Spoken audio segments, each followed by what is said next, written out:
Mais nous allons démarrer ce début d'après-midi par une table ronde qui va porter sur plus de justice sociale dans le numérique, notamment, donc pour un numérique responsable. On va explorer un peu cette question sous toutes ses facettes. Mais pour introduire cette table ronde, je lance avec vous donc une vidéo qu'a préparée Jean-Noël Barrot, notre ministre de la Transition écologique et des télécommunications, pour introduire justement ce sujet. Monsieur le ministre, c'est à vous. Bonjour à toutes et tous. Je regrette de ne pas pouvoir être présent avec vous aujourd'hui pour cette 5e édition du World Impact Summit et de ne pouvoir échanger en particulier avec Jean-Christophe Chaussat, Frédéric Mazella, Stéphane Lefranc et Anthony Colombani, que je salue. Je veux remercier Nicolas Pereira de son invitation et de l'initiative de cette rencontre pour évoquer un sujet important, le numérique responsable et durable. La période que nous vivons est celle d'une grande transition, la transformation numérique qui irrigue notre quotidien. Que vous cherchiez votre chemin sur une application de géolocalisation, posiez des questions à un chatbot ou échangez sur une messagerie instantanée, la technologie fait désormais partie de notre vie de tous les jours. Mais la prise de conscience des impacts du numérique grandit. Son évolution, la croissance de ses usages interroge les retombées environnementales, sociales, les conséquences sur l'organisation du travail et les relations professionnelles. Les chiffres sont connus. Comme vous le savez, l'empreinte du numérique et des télécommunications, c'est 2,5% des émissions de gaz à effet de serre dans notre pays. C'est aussi une consommation électrique qui représente 10% de la consommation de la France. Il nous faut donc agir, et notamment sur la question des terminaux, puisque 80% de l'empreinte carbone, c'est la fabrication et l'usage des téléphones, des tablettes, des ordinateurs. Face à ce constat, il ne s'agit pas de réduire la place du numérique et de ses usages dans notre quotidien, mais bien de réduire l'empreinte carbone dans toutes ses dimensions. Le président de la République a souhaité donner une forte impulsion en matière de transition écologique. La France a d'ailleurs été parmi les tout premiers pays européens à adopter un objectif de neutralité carbone à horizon 2050.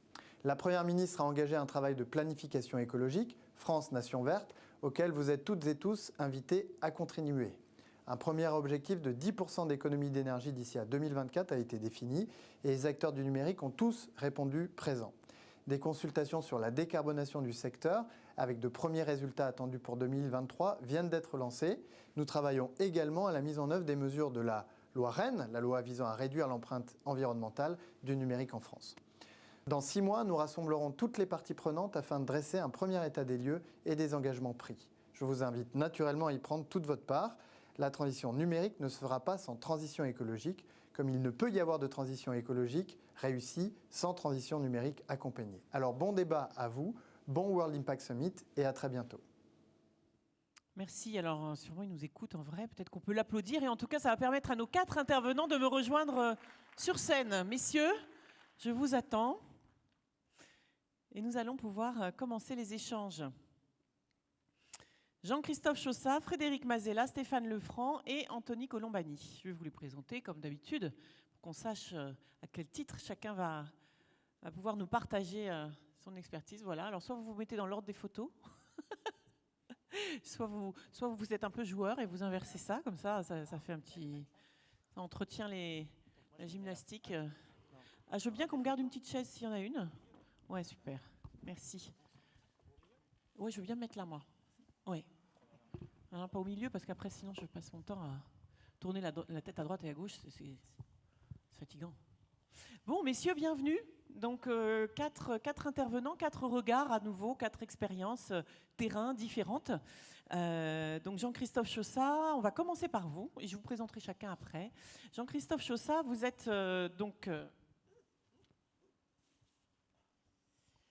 en tout cas, vous incarnez le côté technique, on va dire, de la chose. Vous êtes chargé de développement durable et numérique responsable de la grande maison Pôle emploi. Donc ça, déjà, c'est une partie de votre activité. Vous êtes cofondateur et président bénévole de l'INR, l'Institut du numérique responsable. Alors, on avait envie de commencer par vous, tout simplement, pour définir de quoi on parle quand on parle de numérique responsable. On a beaucoup évoqué les questions de climat, biodiversité. Ça a été rappelé, évidemment, par notre ministre, l'impact aussi de la fabrication, tout simplement, et du recyclage des terminaux. Mais voilà, qu'est-ce que c'est que le numérique responsable? Ça n'est pas que ça. Ok, merci. Bonjour, bonjour à toutes et à tous. Donc, qu'est-ce que le numérique responsable? Donc avant tout, on va parler de développement durable. Et si vous êtes ici, vous savez ce que c'est. Le développement durable, c'est quand on met une paire de lunettes qui est bonne pour l'environnement, quand on rajoute une paire de lunettes qui est bonne pour l'économie, et quand on rajoute une paire de lunettes qui est bonne pour la dimension sociétale, on a la vision, à travers ces 3 foyers, de ce qui est le développement durable. Après, la RSE, c'est la responsabilité sociétale des entreprises, c'est comment une organisation peut œuvrer pour le développement durable. Après, en fonction de son métier, quand on fait par exemple du Green IT, on regarde à travers le filtre de l'informatique comment on peut œuvrer pour le développement durable. Mais c'est généralement orienté très technique. Quand on parle de numérique responsable, en fait, c'est du Green IT sur lequel on a rajouté toute la dimension sociétale. Ça veut dire qu'on est en capacité de mettre des clauses dans les marchés de prestations intellectuelles, on est en capacité de travailler avec des entreprises de l'économie sociale et solidaire, on est en capacité de travailler aussi sur l'accessibilité et de rendre l'informatique inclusive pour tous. Bon, ça, c'est un bon résumé. Voilà, les ODD et comment ça s'inscrit dedans. Merci beaucoup pour cette petite introduction. Alors, je vais tout de suite passer la parole à Stéphane Lefranc. Voilà. Bonjour. Bonjour. Vous êtes directeur des services Sustainability pour l'Europe chez Capgemini. Voilà, vous avez eu pas mal de vie d'entrepreneuriat. Je le dis parce qu'il y a d'autres entrepreneurs ici présents. Vous êtes beaucoup occupé de transformation et de direction générale d'entreprise depuis des toutes petites, puisque vous en avez même créé, jusqu'à des grandes entreprises, en particulier dans l'univers des services. Voilà, alors Capgemini met en place évidemment de très gros programmes d'appui au numérique responsable. Alors je dis évidemment, mais peut-être qu'on ne le sait pas tous ici, donc vous allez nous l'expliquer. Mais puisque vous accompagnez les transformations en général de vos clients, et bien évidemment le numérique responsable en fait partie. Et vous me disiez d'ailleurs que vos grands clients sont eux-mêmes déjà très engagés dans cette voie, donc ça devient un vrai levier business dans votre secteur d'activité que d'être engagé. Ça devient même une nécessité de marché. Vous me confirmez ce constat ? C'est la bonne nouvelle. Tout le monde s'y met. La réglementation pousse, mais aussi les opportunités de marché. Au titre du sujet qui nous intéresse aujourd'hui, il y a effectivement 3 grands courants. Le sujet de l'emploi, de la réinsertion de l'emploi, qui vous est cher et à nous tous, évidemment. Le sujet, bien sûr, de l'empreinte carbone et de la décarbonation, notamment dans la technologie. Et puis le sujet de l'inclusion ou de l'accessibilité. Et on voit qu'une majorité d'acteurs sont impliqués sur ces 3 sujets qu'on va développer aujourd'hui. Merci. Alors nous accueillons aussi Frédéric Mazella, qui est président fondateur de Blablacar et plus récemment de Captain Cause. Vous nous en parlerez bien sûr, et coprésident aussi de France Digital. Alors, ce qu'on sait moins, c'est que vous avez travaillé aux US, au Japon, enfin voilà, titulaire de plusieurs MBA, plutôt côté scientifique, chercheur scientifique au départ. Et vous êtes aussi un grand passionné de piano et de musique. Donc, c'est peut-être toute cette diversité aussi qui rend, je ne sais pas, créatif. Parce qu'en tout cas, voilà, après 15 années à bâtir Blablacar, dont on connaît le succès, évidemment, au sein de France Digital, vous avez fait rayonner l'entrepreneuriat français au niveau international. Et puis, c'est en 2022 que vous avez créé Captain Cause, à nouveau animé par l'envie de proposer des solutions concrètes face aux urgences, justement, qui nous occupent aujourd'hui, environnementales et sociétales. Et puis, vous avez aussi écrit un livre qui s'appelle Mission Blablacar. Et en plus, ce monsieur anime depuis peu, mais vous y teniez, parce que c'est vrai que ça peut intéresser ici ou dans votre entourage des entrepreneurs, de jeunes entrepreneurs. Vous animez une émission de radio qui s'appelle Les Pionniers sur BFM TV oui, Business. C'est une émission même de... C'est la télé, ouais, c'est BFM c'est télé, Business, n'importe télé et quoi, radio, non, enfin ça fait les deux. Mais oui, où je reçois des BFM gens qui Business. créent des choses différentes, des gens qui innovent. Et je vais chercher les émotions et les ressentis derrière ces parcours-là. Mais c'est très varié, parce que ça va être des gens comme Tony Estanguet, ou Jean Le Cam, ou Didier Bourdon, ou Frédéric Lopez. Enfin, je vais chercher vraiment des gens dans différents domaines, sportifs ou entrepreneurial. Aussi, on avait reçu Lucie Bache, et puis Jean-Pierre Nadir et Nicolas Chaban. Et puis ensuite, deuxième partie, effectivement, je fais des pitchs de start-upers qui viennent présenter, et on améliore leur discours en fait par rapport au général aux petites sociétés qui sont en train de lancer. Donc voilà, donc avis aux candidats, si vous en connaissez. Voilà, tous les vendredis 19h. Très bien, merci. Alors voilà, ça c'est pour la présentation. Vous confirmez cet enjeu, évidemment, qui est aujourd'hui du numérique responsable. Comment vous le résumeriez, vous, cet enjeu? En fait, je pense qu'on parle de numérique qui a des milliers de formes différentes. Je pense qu'il faut regarder l'intention derrière le numérique. Il y a des services numériques qui vraiment sont faits pour optimiser, y compris parfois des gâchis dans le monde physique. À ce moment-là, ça c'est extrêmement bénéfique. Donc typiquement, c'est ce que fait un Blablacar, c'est-à-dire qu'on optimise le fait que les voitures sont vides. Quand, en fait, je ne sais pas si vous connaissez ces statistiques, mais enfin, les voitures, quand elles roulent avec une seule personne à bord, il y a 96% de l'énergie qui est dépensée l'est pour déplacer la voiture et faire de l'effet Joule. Il n'y a que 4% de l'énergie qui sert à transporter la personne. Donc, en fait, en plus, c'est de l'énergie fossile. Donc, on est en train de polluer en surconsommant. Donc, c'est vrai que dès qu'on commence à mettre 2, 3, 4 personnes par voiture, grâce à la mise en relation numérique, on optimise beaucoup, ce qui fait que Blablacar aujourd'hui, c'est 1 600 000 tonnes de CO2 économisées par an. C'est-à-dire plus que l'intégralité des émissions de CO2 du trafic routier d'une ville comme Paris. Et puis, ça représente 0,3% des émissions d'un pays comme la France, qui fait à peu près 500 millions de tonnes de CO2 par an. Donc, en fait, quand on utilise le numérique pour venir optimiser le monde physique, on obtient des impacts directement d'économie très très forts. Bon, c'est aussi tout l'objet de l'économie circulaire qui est permis justement par la technologie. Donc en fait, à côté de ça, vous avez un autre numérique beaucoup d'autres formes de numérique qui viennent créer des nouveaux usages, créer des nouvelles datas, créer des nouveaux flux sans forcément optimiser du tout le monde qui nous entoure. Donc ça aussi, évidemment, ça crée des consommations, mais je pense qu'il faut différencier justement l'intention et faire en sorte que le numérique, comme la technologie d'ailleurs, vienne servir l'homme et son futur, et qu'on ne se retrouve pas à être dans une situation inverse où c'est plutôt l'homme qui sert la technologie. Très bien, donc effectivement, Blablacar, en ce sens, sert déjà un des enjeux qui est celui du transport et du déplacement, qui est un enjeu majeur sociétal, tout en préservant évidemment le mieux possible. Donc ça fait partie. Alors ensuite, nous avons dans cette table ronde un monsieur qui s'appelle Anthony Colombani et qui est aujourd'hui chez Bouygues Télécom, directeur corporate et président aussi de la fondation d'entreprise. Donc à ce titre, vous avez en charge la communication interne et externe, les affaires publiques et la RSE de l'entreprise, avec la minoration de l'impact environnemental, mais aussi avec objectif de remonter la préoccupation RSE à un niveau stratégique. Alors, je pense que ça rejoint des constats qu'on a fait en fin de matinée déjà, qui sont effectivement une vraie bonne nouvelle, c'est que des gros acteurs remontent vraiment au niveau stratégique toutes ces préoccupations pour de vrai, et ça, on voit les lignes qui bougent à cet endroit-là.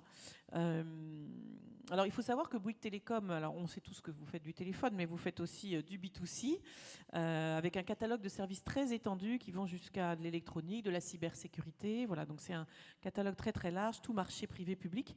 Et que c'est né en 96 de la volonté d'un certain Martin Bouygues d'entrer sur un marché, mais qui répondrait toujours à des besoins essentiels de la population. Et c'est ce que vous allez nous raconter. Habiter, se transporter justement, enfin voilà, la mobilité, communiquer, circuler. Et finalement, c'est la raison d'être du groupe, et ça devient tous ces métiers. Alors là, vous justement, en tant que président de la fondation et responsable de la RSE, vous allez surtout nous parler de justice sociale, puisque Bouygues œuvre beaucoup dans ce domaine. Voilà, par quoi est-ce que vous auriez envie de commencer ? Merci pour cette présentation, oui, qui rappelle qu'effectivement on est un acteur numérique, mais inclus dans un périmètre plus grand, qui est celui d'un grand groupe industriel français qui a toujours mis le développement durable au cœur de ses préoccupations. Et c'est aussi pour ça qu'on travaille efficacement. Alors oui, j'avais envie de vous parler de justice sociale, d'abord parce qu'on n'entend pas beaucoup parler de justice sociale, c'est un terme un peu tabou. Je pense que c'est depuis que Nicolas Hayek a dit que c'était impossible, on n'en parle plus, mais c'est un beau projet, la justice sociale. Et si je me souviens bien de mes cours d'histoire des idées politiques, là-dedans, il y a quand même une notion d'équité d'accès aux moyens, à l'éducation, aux services, etc. Et il y a une dimension collective dans la justice sociale qui est une dimension d'entraide. Et c'est bien ces deux dimensions qu'on veut travailler côté fondation d'entreprise Bouygues Télécom. D'abord, notre premier travail en tant qu'opérateur, c'est de rendre le numérique, c'est-à-dire les réseaux numériques, accessibles à tous, en déployant des réseaux performants sur les territoires, en permettant à la fois aux gens de communiquer, de se rapprocher, de se mobiliser autour de causes, ou bien d'utiliser Blablacar, puisque c'est la beauté, quand on est un opérateur télécom, d'être le soubassement de tout cet écosystème numérique qui se développe grâce à notre réseau, ce qui est toujours une grande fierté. Et puis l'autre dimension sur laquelle on peut insister quand on parle de justice sociale, c'est celle d'entraide, c'est celle de pouvoir se parler les uns aux autres. Et nous, notre credo, c'est le soutien au monde associatif.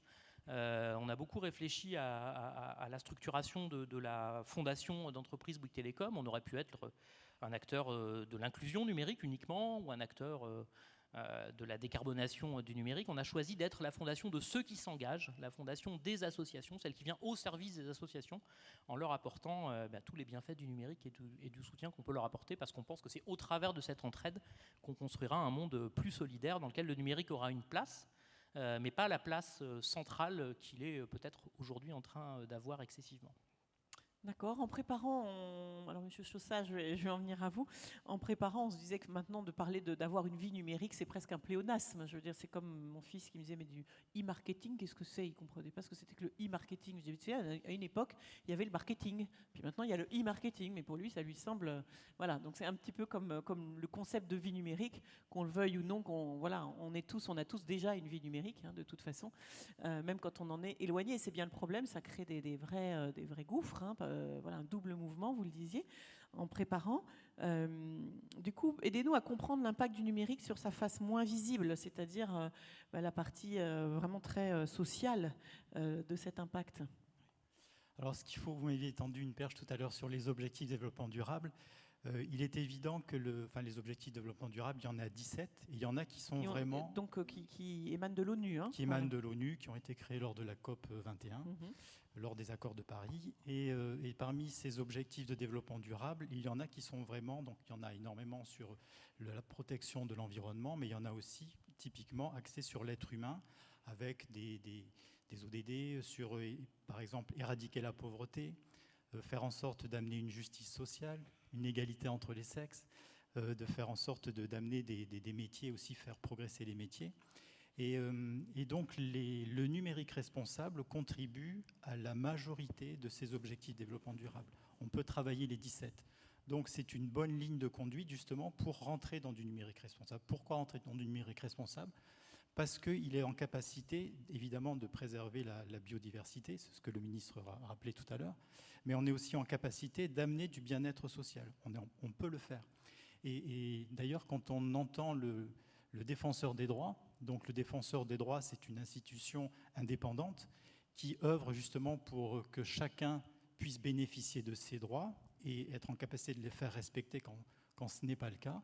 Donc ce défenseur des droits nous dit qu'il y a entre 20 et 25% des personnes qui sont éloignées du numérique, qui ne sont pas en capacité d'utiliser des outils numériques parce qu'ils sont trop compliqués ou parce qu'ils n'ont pas accès ou parce qu'ils n'ont pas le matériel adapté. Ça représente quand même 13 millions de Français, ce qui n'est pas rien. 25%, c'est beaucoup. Voilà, c'est ça. Et donc, il y a un sujet qui n'est pas forcément visible quand on utilise du numérique ou quand on voit des appareils de dernière génération. C'est qu'en fait... Quand on voit des applis se multiplier. Ouais, quand on voit des applis se multiplier, quand on voit la tendance justement qui nous amène vers un monde tout numérique, qui n'est pas forcément adapté vers tout le monde, on ne se rend pas compte de la face cachée malgré tout du numérique. Et à travers justement, pour fabriquer nos ordis, on a des personnes, et généralement ça peut être aussi des enfants, qui ont des conditions de vie inadmissibles pour l'extraction des minerais. Il y a des guerres dans le monde pour les minerais précieux qui permettent justement de fabriquer nos matériels. En termes de fabrication, il y a des endroits où justement les lois de l'Organisation internationale du travail ne sont pas forcément respectées. Après, sur l'utilisation, soit on est surconnecté, soit au contraire, on est en rupture. On n'arrive pas à se connecter parce qu'on n'a pas les réseaux qui vont bien, on n'a pas la capacité cognitive, on n'arrive pas à comprendre les applications, ou on n'a pas le dernier matériel de dernière génération qui permettrait de pouvoir se connecter avec des applis qui ne seraient pas suffisamment simples pour pouvoir fonctionner. Et après, il y a tout un phénomène de fin de vie aussi du matériel, qui est mis dans des décharges à ciel ouvert, pareil, avec notamment des enfants qui vont brûler quelques fils pour récupérer des métaux précieux, un peu de cuivre et gagner un peu d'argent. Donc il y a toute une face cachée du numérique qui peut être compensée aussi par nos usages. Ce sont nos choix qui peuvent être déterminants pour la condition de vie de ces personnes. Alors concrètement, en tant qu'individu, quel est notre est-ce que c'est l'ERC, c'est-à-dire déjà éviter, réduire la consommation Alors, en tant qu'individu, le meilleur geste que l'on peut faire pour l'environnement, le ministre a rappelé que la fabrication représentait 80%. Donc c'est allonger la durée de vie du matériel. Faire en sorte de ne pas se laisser tenter par les sirènes de la consommation qui nous incitent sans arrêt à changer de matériel parce qu'il est produit et il faut l'adapter en fonction de nos usages. Ça veut dire évidemment être conscient de nos besoins par rapport aux usages et au taux d'équipement que l'on doit avoir pour pouvoir répondre à nos simples besoins, quoi. Donc nos achats peuvent être déterminants. Ou notre non-achat. Ou notre non-achat. L'ordinateur le plus vert, c'est celui qu'on ne fabrique pas et qu'on n'achète pas, évidemment. Ok, merci. On reviendra peut-être aux questions ensuite de ces 25% de personnes avec M. Colombani, mais en attendant déjà aussi cette question de l'emploi et des métiers. Vous y employez beaucoup justement chez Capgemini. Vous nous donnez un peu l'ensemble des initiatives que vous faites. Vous disiez il y a des bonnes nouvelles, donc allons-y. Oui, il y a des bonnes nouvelles, tout le monde s'engage. Peut-être 3 sujets. D'abord, la question de la réinsertion. Oui. Aujourd'hui, il y a des possibilités de formation de courte durée pour remettre le pied à l'étrier. Et donc, nous, on s'assure effectivement de former sur plusieurs mois des personnes qui vont avoir la capacité à coder et à venir en CDI chez Capgemini et donc pouvoir reprendre un cours de vie normal. D'accord, donc c'est non seulement la formation, mais ensuite l'intégration dans l'entreprise. Dans des programmes où ils sont mentorés, suivis. Donc ça, c'est un premier... Et vous disiez que ce n'était pas que pour des jeunes, c'était aussi dans des logiques de reconversion. C'est pour tous les âges. Le deuxième élément, c'est que dans notre politique de recrutement, on s'engage à ce que 10% de nos recrutés viennent de la réinsertion et plutôt de situations défavorisées, quelles qu'elles soient. Des gens effectivement qui se sont fait sortir de leur job, des personnes venant de quartiers défavorisés, etc. Donc c'est 10% des recrutements d'un Capgemini qui recrute pas mal en quantité, donc ça c'est intéressant. Ça n'est pas que dans les pays... Parce que le secteur du numérique est un énorme... Exactement. Alors aujourd'hui, c'est un gros sujets. Recruteur, quoi. C'est un énorme marché aujourd'hui. C'est un sujet. Aujourd'hui, on n'arrive pas, entre guillemets, on a de la chance, on est dans un univers de la tech qui a des fondamentaux qui sont excellents et on n'arrive pas en fait à recruter suffisamment de personnes. Donc aujourd'hui, on n'a pas assez de personnes. Donc effectivement, ça aide aussi et donc ça permet une forme de justice sociale. Ensuite, il y a la question du travail avec le handicap, dans le développement des applis notamment, et aussi dans la question du recrutement, ce qu'on a évoqué. Donc nous, par exemple, le taux de recrutement du handicap, désolé de parler comme ça en chiffres, c'est 2% la moyenne de la tech. Nous, on s'est fixé un objectif à 5%, donc 5% des recrutements de Capgemini. C'est aussi le soutien aux populations en difficulté. Capgemini, aujourd'hui, c'est le premier recruteur en Ukraine. On continue à recruter du monde, notamment à Kiev, sur le développement des activités. Donc ça, c'est un premier volet. Voilà. Et puis après, il y a un autre volet très important qui est autour de la parité. Et donc, il y a beaucoup d'actions pour permettre un meilleur équilibre paritaire, si je puis dire. Donc, il y a des associations auxquelles on est lié, du type Elle Bouge ou autres.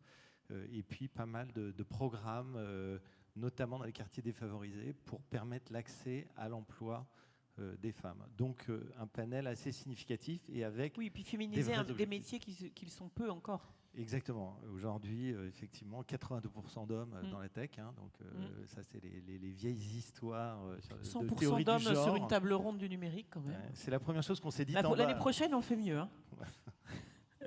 Ok. Voilà, donc voilà des illustrations très concrètes. Et ça concerne la question de l'emploi et puis la question de l'inclusion qu'on évoquait tout à l'heure. Oui. Donc sur l'inclusion, France Connect, j'ai vu le président de France Connect qui est là, on travaille beaucoup avec eux, donc là c'est le rééquipement, comme on le disait tout à l'heure, il y a beaucoup de Français, alors moi j'avais le chiffre de 17%, mais à la limite peu importe, qui n'ont pas accès à l'équipement, donc comment on rééquipe les personnes. Ensuite il y a la question de l'accessibilité, c'est-à-dire comment on leur remet le pied à l'étrier pour mieux utiliser les services de la tech, parce que c'est évidemment la double peine. C'est-à-dire que d'un côté, vous ne pouvez pas avoir l'équipement, et puis d'autre part, vous perdez, entre guillemets, parce que vous ne tirez pas les bénéfices des différentes applications. Donc on a notamment des programmes, typiquement, il y a en ce moment une application sur l'amélioration de la gestion du budget au quotidien dans les familles. C'est un programme qui fait fureur, qui marche très bien, et qui aide par le numérique justement à avoir une meilleure possibilité de soutien dans la vie du quotidien des familles. Très bien, merci. Peut-être dans la même veine, du coup, j'ai envie de dire, on peut regarder ce qui se passe du côté de Bouygues Télécom dans tout ce domaine de l'inclusion, très concrètement. Oui, on a plusieurs. Alors, comme je vous le disais, notre Pourquoi premier vous soupirez travail. alors, c'est quoi le Non, je soupir soupire pas du tout. Ah bon, au d'accord, contraire, j'ai hein. cru. Non, il manquerait plus que ça. Il manquerait plus que ça. Non. Alors, ce que nous faisons en termes d'inclusion, d'abord, on le fait pour nos clients. La première chose, encore une fois, c'est de construire des réseaux performants, d'offrir des prix accessibles. On Ouais. est dans un pays, en France, les opérateurs s'en plaignent, mais ça a quand même des avantages où le numérique est financièrement très accessible avec les prix les plus bas d'Europe. Mais on sait qu'il y a aussi des populations beaucoup plus fragiles et on essaye d'aller vers elles de manière à la fois prudente et ambitieuse. Nous avons plusieurs programmes d'aide aux personnes en difficulté. Alors, on a travaillé beaucoup avec les réfugiés ukrainiens, on travaille beaucoup dans la réinsertion. Mais il y a un programme qui nous tient à cœur parce qu'il est assez représentatif. C'est celui que nous avons monté avec une association, une fondation, un fonds de dotation exactement, qui s'appelle Break Poverty, qui travaille avec les enfants de l'aide sociale à l'enfance. Alors, si vous voulez un endroit où se concentrent toutes les difficultés, vous allez dans un foyer d'aide sociale, un foyer de l'ASE qu'on appelait avant la DAS, mais le nom était tellement négativement connoté qu'on l'a changé. Et donc à l'ASE, vous avez des enfants en grande difficulté qui quittent leur foyer à 18 ans, parfois à 18 ans et un jour. Voilà. Et on essaye de mener un programme. Alors on a beaucoup travaillé avec ces enfants. On leur apporte d'abord de la connexion, de la connectivité, tout simplement, des forfaits téléphoniques, des galets 4G, des box pour équiper leur foyer, des galets pour s'équiper eux-mêmes, des ordinateurs recyclés, souvent ils n'en ont pas. Le programme Réussite Connectée est né pendant le confinement. Et on s'est rendu compte qu'il y avait en moyenne 1 à 2 ordinateurs par foyer d'aide sociale à l'enfance qui pouvaient recueillir parfois une vingtaine d'enfants, ce qui voulait dire concrètement que les enfants se connectaient de 6h du matin à 23h pour pouvoir avoir leur petit quart d'heure d'école. Et on s'est dit qu'il fallait qu'on intervienne. Et puis très vite, on s'est rendu compte que ça ne suffisait pas. Et c'est bien tout le problème de la malconnexion, de l'électronisme, pour reprendre les termes qu'on lit parfois dans les rapports publics, c'est qu'il faut une médiation. Apporter de la connectivité, apporter l'objet qui permet de se connecter et le réseau, en fait, ça ne suffit pas. Il faut aussi un accompagnement quand on est un public extrêmement fragile. Il faut un accompagnement pour avoir une vie numérique sereine. Et donc, nous dotons les enfants que nous aidons d'un coach numérique, qui est généralement un étudiant, quelqu'un d'une association, pour lui permettre de faire ses premiers pas dans la vie numérique de manière un peu plus sereine. Et ça passe par la prévention des risques. Le numérique, c'est pas un continent où tout est sympathique et doux. Il peut y avoir une exposition à des contenus qui peuvent être très dangereux pour les enfants en général et ces enfants très fragiles en particulier. Et puis on les aide aussi quand ils sont un peu plus âgés à faire leurs démarches administratives. Ce qui est très intéressant dans cette thématique de l'électronisme, c'est que on peut être extrêmement agile, avoir une vie numérique très riche et très pleine et être quand même en situation d'électronisme. Il m'arrive d'intervenir alors non pas dans les foyers d'aide sociale à l'enfance, mais dans ce qui malheureusement parfois est leur prolongement, qui sont les missions locales d'insertion, qui s'adressent aux enfants un peu plus âgés, déscolarisés. Voilà. Et vous avez des gamins qui ont un usage numérique extraordinaire. Enfin, ils connaissent des applications dont j'ai même pas le nom en tête. Mais si vous leur demandez d'uploader une pièce jointe, de rédiger un CV, de faire un mail, parfois ils n'ont pas d'adresse mail. Leur vie numérique passe au travers des applications, de chat, etc. Et on se rend compte qu'il y a quand même un besoin de formation très, très concrète à certains outils de la vie quotidienne pour plein de raisons, mais une importante qui est la numérisation à marche forcée de la société. On a numérisé très très vite. Le Covid a encore accéléré ce mouvement et on a laissé sur le bord de la route un certain nombre de publics fragiles. Aujourd'hui, il y a tout un tas de démarches administratives qui ne sont réalisables qu'en ligne et c'est un vrai problème quand on a 95 ans, comme mes oncles et tantes qui ont du mal à renouveler leur carte grise. Même moins que ça parfois. Même moins que ça. Quand on est en situation de handicap, quand on est sourd par exemple, c'est extrêmement difficile d'accéder à des plateformes numériques en ligne et quand on a des handicaps moteurs, physiques, etc. Donc il nous semble que la médiation, l'accompagnement et l'individualisation de l'accompagnement est vraiment une clé pour permettre de sortir des situations d'électronisme. Merci. Frédéric Mazella, du coup on a compris en quoi Blablacar réduit l'impact carbone, en plus d'ailleurs d'être attentif aussi au pouvoir d'achat finalement, puisque ça réduit aussi ça, le coût. En plus, je trouve que ça influence aussi d'autres modèles relationnels, en quelque sorte, c'est-à-dire de co-responsabilité, de confiance. Qu'est-ce que vous voudriez dire peut-être sur ce qui a conduit aussi cette innovation Oui, chez vous? confiance, entraide et partage. Alors, je veux juste préciser une chose, parce Oui. qu'effectivement, il faut garder son téléphone portable longtemps. Moi, je me bats contre l'obsolescence programmée Oui. depuis quelques mois et années. Il a 5 ans et demi, mon téléphone. J'espère bien l'amener jusqu'à 6, 7, Et moi, je 8. fais pareil avec Faut ma voir que- voiture en plus. Donc, comme faut ça, voir que... ça vaut pour les voitures aussi, hein, d'ailleurs. En fait, en plus, dans les téléphones, franchement, enfin, mon téléphone, à part qu'il y a des mises à jour qui viennent parfois être très pénibles parce que tout ce qui marchait avant ne marche plus juste oui. après. Classique. Mais autrement, électroniquement et au niveau machine, il est absolument parfait et il n'y a rien, quasiment rien Donc de c'est changé bien, vous êtes depuis exemplaire. 6 ans. C'est pas ça ce que je veux dire, c'est que c'est facile à faire Oui. et que effectivement c'est un petit geste qui a beaucoup d'impact parce qu'on voit bien qu'une grosse partie de l'impact négatif justement de l'électronique est liée à la fabrication même des terminaux. Et on peut les garder longtemps parce que autant sur les premières années il y avait beaucoup d'évolutions sur les smartphones, autant depuis... C'est de la cosmétique. Depuis 5, 6, 7 ans, il y a un peu plus de pixels sur l'appareil photo, puis c'est à peu près tout, quoi. Donc ça ne change pas grand-chose. Bref, autrement, pour ce qui est de la manière avec laquelle des plateformes, alors comme Blablacar ou comme Captain Cause, parce qu'en fait il y a un Alors parallèle. racontez-nous peut-être Captain Cause, parce que Oui. Blablacar tout le monde connaît, mais Captain Cause en quelques mots qu'on sache. Oui, bien sûr. Alors, Captain Cause, c'est un pont entre les entreprises et les associations de manière à favoriser justement l'entraide entre les entreprises qui peuvent financer des projets à impact et les projets à impact Portés très par des souvent associations. associatifs dans le domaine de l'environnement, du social et de la santé, et bien qui vont utiliser ces fonds à meilleur escient. Surtout, la nouveauté qu'apporte la plateforme Captain Cause, c'est la possibilité d'impliquer toutes ces parties prenantes pour une entreprise dans ces actions-là, c'est-à-dire faire participer dans une forme de mécénat toutes les parties prenantes, des collaborateurs jusqu'aux clients, en passant par les partenaires et même les investisseurs, c'est-à-dire qu'on s'appuie sur l'humain qui, heureusement pour nous, a un cœur et parce que les entreprises ne sont pas dirigées par des machines, ça c'est notre Non, chance. il faut le savoir, Parce je suis que- d'accord non, avec mais- vous, les entrepreneurs ont vraiment un cœur, c'est vrai, Non, je mais- confirme. Parce que le jour où les entreprises sont dirigées par des machines, là ce Là, sera ce sera plus compliqué. embêtant. Mais aujourd'hui, c'est pas le cas. Pour l'instant, Donc, il y du a encore coup- de l'intelligence humaine et pas que artificielle. Et c'est tous bien. les gens qui participent dans des entreprises sont des gens avec tout ce qu'il faut pour être un être humain.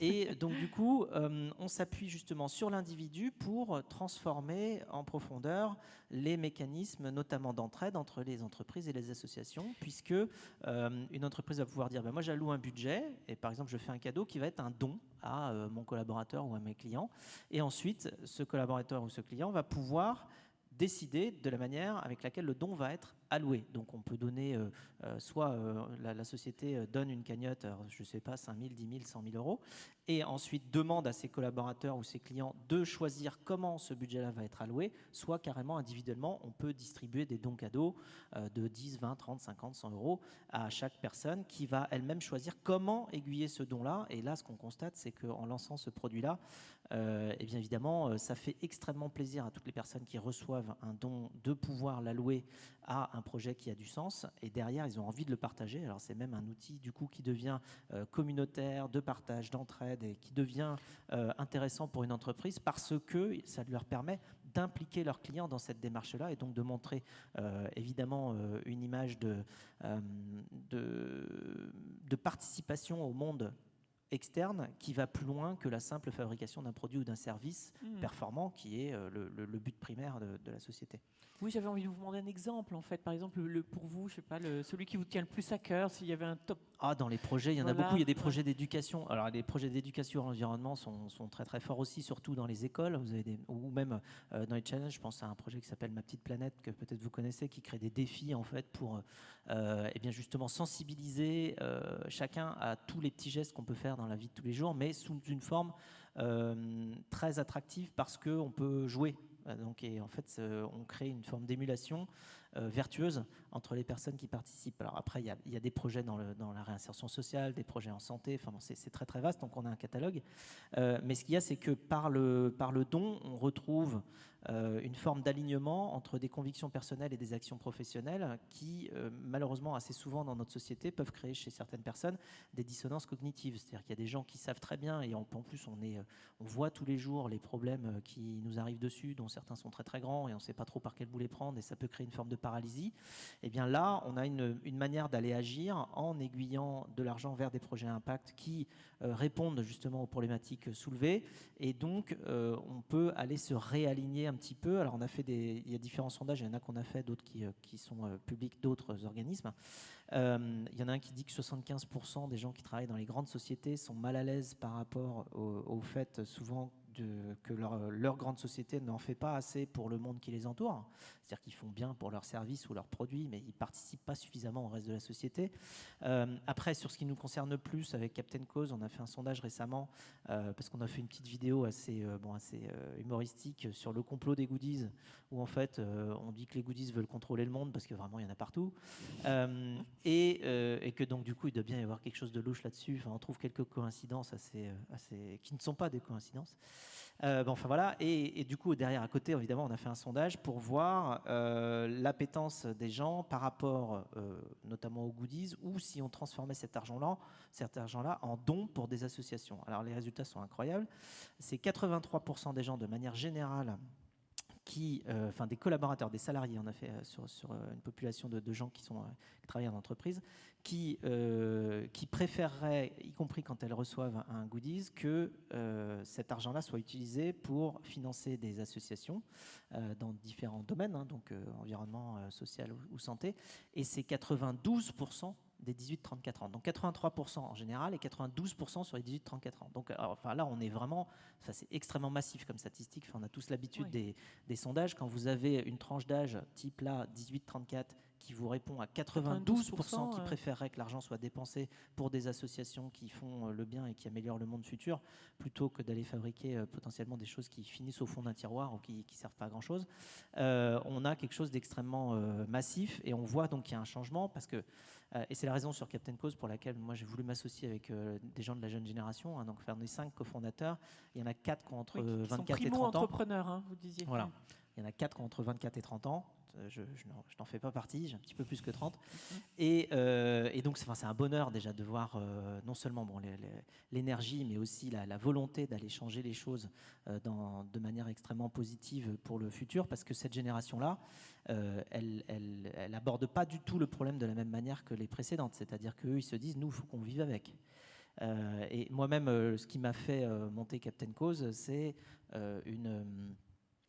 une prise de conscience assez radicale. Bon, on a tous vu monter les préoccupations, y compris environnementales, sur les 15-20 dernières années. C'est devenu de plus en plus précis, mais je me souviens que là, il y a 2-3 ans, il y avait une manifestation de la jeune génération qui était la marche pour le climat. Et j'étais rue du 4 septembre, j'ai vu passer le cortège de jeunes avec des panneaux qui disaient « Quand je serai grand, je voudrais être vivant ». Et là, je me suis dit, on a un problème quand même. Enfin, là, je veux dire, c'est juste un wake-up call. Merci. Je vois Voilà. l'heure qui passe, Non, en fait. voilà. Vous gardez un petit mot pour la fin, d'accord? Voilà. Sûr, pardon. Chacun. J'ai pas regardé l'heure, mais bon, vous m'avez lancé. Et encore, on n'a pas parlé beaucoup de covoiturage. Vous savez que je suis capable de parler 3 jours d'affilée sur le covoiturage. Voilà, ça y est. On est obligé, c'est juste une table ronde, ça doit nous mettre en question, quoi. Et puis après, les échanges peuvent se poursuivre plus loin. Donc un petit mot juste pour boucler tous ensemble, chacun, et peut-être Monsieur Colombani, vous confirmez cette attractivité que ça représente pour le recrutement des jeunes aussi chez Bouygues. Vous disiez, c'est évidemment un élément d'attractivité très fort, notre engagement sociétal. Oui, alors je confirme 2 choses, c'est qu'il faut prolonger la vie de son portable d'abord, Oui. parce que c'est pas parce qu'on travaille chez un opérateur qu'on n'est pas tout à fait conscient de ça. Et je répète ce qui a été dit, que le meilleur portable pour l'environnement, c'est celui qui n'est pas fabriqué à l'autre bout du monde, qui ne fait pas 8000 km et qui ne tire pas sur les ressources de terres rares. Donc voilà, prolongez la vie de votre portable, achetez des portables reconditionnés et recyclez-les en fin de vie, c'est très important. Back Market. Oui, Back Market si vous voulez. Recommerce, qui est un de nos partenaires qu'on préfère citer, mais Back Market. Non, parce que c'est en gros sur la place de la Bourse aujourd'hui. Désolé les chats, la tech aussi peut avoir plusieurs vies. Oui, la pub est très marrante d'ailleurs. Oui, le monde a changé et c'est très bien. Les boomers comme moi, qui sont proches de la cinquantaine, ont vécu dans un monde d'abondance, de progrès technique continu, et on s'est rendu compte, même quand comme moi, on avait des parents très écolos qui avaient voté René Dumont en 74, qu'il y avait quand même un problème. Et moi, j'ai dans mes équipes des gens qui bossent depuis 20 ans à la RSE chez Bouygues Télécom, ça s'appelait pas RSE à l'époque, et qui m'expliquent que ce sont des moines soldats de la RSE, en fait, et que pendant 24 ans et demi, en fait, ils se sont battus contre des moulins, ils étaient les empêcheurs de faire du business en rond, et puis on n'arrêtait pas de les mettre dans un coin de la boutique. Donc aujourd'hui, ça, c'est quand même très différent. Aujourd'hui, le monde a changé, nos clients ne sont pas encore complètement conscientisés à l'impact environnemental du numérique. Quand on leur demande comment ils choisissent leur opérateur, les critères sociaux environnementaux arrivent très loin derrière, le rapport qualité-prix, la relation client, les boutiques, etc. Mais ça va changer, ça j'en suis persuadé. En revanche, ce qui a complètement changé, c'est les collaborateurs. Les jeunes collaborateurs aujourd'hui nous demandent des comptes et nous demandent d'être authentiques dans nos engagements. Tous les jours, moi j'ai des gens qui viennent me dire pourquoi tu ne mets pas plus d'argent dans la fondation, pourquoi est-ce que tu ne fais pas plus de choses pour telle cause. Et j'ai une confiance très forte dans cette jeune génération qui va faire bouger les choses, et demain la RSE sera intégrée à nos plans stratégiques comme la finance et comme tout à fait autre chose. Merci. Alors 2 minutes top chrono en tout. Donc à vous, monsieur, chez Capgemini, un petit mot de la fin. Je pense qu'il n'y a pas d'avenir pour les grands groupes sans impact et sans engagement. Et ça, c'est la conscientisation qu'on est en train d'évoquer et qui me paraît absolument majeure, notamment dans tous les grands groupes du CAC 40.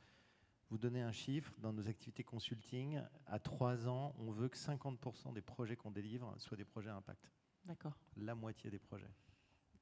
Donc très significatif. Mon message, c'est le message de l'engagement.